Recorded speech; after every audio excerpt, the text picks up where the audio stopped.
Telugu Desam party అధినేత చంద్రబాబు నాయుడు అమరావతి ముసుగులో తన బినామీల ద్వారా భారీ స్థాయిలో దోపిడీకి పాల్పడుతున్నారని వైఎస్సార్సీపీ అధికార ప్రతినిధి కారుమూరు వెంకటరెడ్డి తీవ్రస్థాయిలో విమర్శించారు. ఐకానిక్ టవర్స్ నిర్మాణం కోసం పిలిచిన టెండర్లను పరిశీలిస్తే చదరపు అడుగుకు అసలైన ఖర్చును రెట్టింపు చేసినట్లు స్పష్టమవుతుందని ఆయన ఆరోపించారు. అంతేకాకుండా మొబిలైజేషన్ అడ్వాన్స్ రూపంలో పెద్ద మొత్తాలను ముందుగానే చెల్లించి కమిషన్ల రూపంలో కూటమి నేతలు లాభం పొందుతున్నారని ఆరోపించారు. ఈ దోపిడీ ఇక్కడితో ఆగబోదు.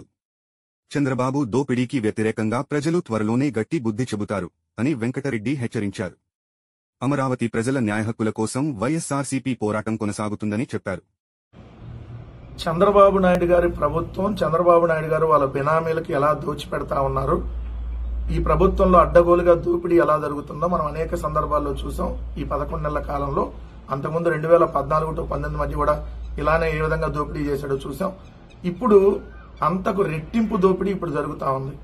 ఆ దోపిడీలో భాగంగా ఐకానిక్ టవర్స్ అనేది అమరావతిలో నిర్మిస్తున్నామని చెప్తూ టెండర్లు ఏదైతే పిలిచారో ఆ టెండర్లు చూస్తేనే మనకు అర్థమవుతా ఉంది.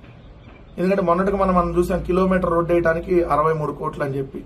అలానే ఇప్పుడు చూస్తే ఇక్కడ సచివాలయానికి సంబంధించినటువంటి దాంట్లో సచివాలయం 1, 2, సచివాలయం 3, 4 టవర్లు, సీఎం ఆఫీసు, మినిస్టర్ కార్యాలయాలు అని చెప్పి ఇంకొక టవర్, మొత్తం 5 టవర్లకు సంబంధించి వీటిని ఐకానిక్ టవర్స్ అని పేరు పెట్టి ఈ 5 టవర్లకు సంబంధించి 2018 సంవత్సరంలోనే వీళ్ళు టెండర్లు పిలిచారు.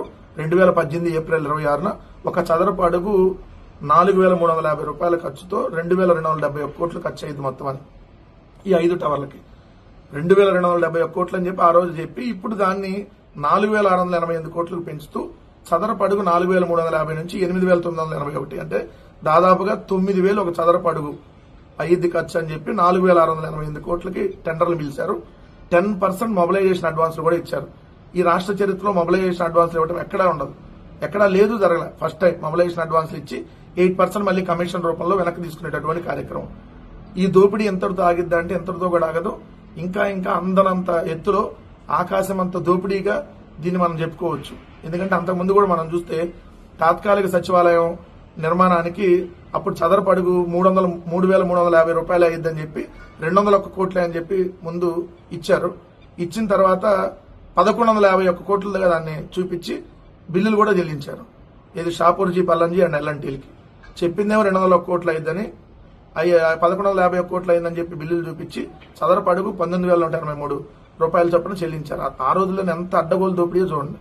ఇప్పుడు కూడా మీరు చూస్తే సచివాలయం 1, 2 టవర్లకి 932 కోట్ల రూపాయలు అంతకుముందు చెప్పింది.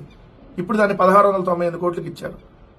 సచివాలయం 3, 4కు సంబంధించి 784 కోట్లు అప్పుడు చెప్తే ఇప్పుడు 1,488 కోట్లు. సీఎం ఆఫీసు, మినిస్టర్ కార్యాలయాలకు 554 కోట్లు అయిందన్నారు, ఇప్పుడు 1,007 కోట్లు అని చూపించారు. అంటే 2,271 కోట్లు అయ్యిద్దని చెప్పి అప్పుడు చెప్పి ఇప్పుడు దాన్ని 4,688 కోట్లకి పెంచి ఇంకా పెంచుకుంటూ పోయి రాష్ట్రాల్లో ఉన్నటువంటి సంపదని అప్పులు తెచ్చి మరీ దోచుకోవాలి, అందనంత ఎత్తులో అప్పులు తేవాలి, అందనంత ఎత్తులో ఏదైతే దోచుకోవాలి, ఎవరికి తెలియనంత రీతిలో దోచుకోవాలనేటటువంటి ఏకైక లక్ష్యంతో ఈ ప్రభుత్వం పనిచేస్తా ఉంది. ప్రపంచంలోనే ఎక్కడా ఉండదు ఇంత దోపిడీ. ఈ రోజు ప్రపంచంలో ఉన్నటువంటి ఇంజనీర్లు ఆశ్చర్యపోతున్నారు ఈ రేట్లు చూసి. అమరావతిలో ఆ రోడ్డుకి 63 కోట్లు, కిలోమీటర్ రోడ్డుకి 63 కోట్లు, ఇది ఈ విధంగా అడ్డగోలు దోపిడీ చూసి ప్రపంచంలో ఉన్న ఇంజనీర్లు నివ్వెరపోతున్నటువంటి పరిస్థితి ఈ రోజు ఇక్కడ ఉంది.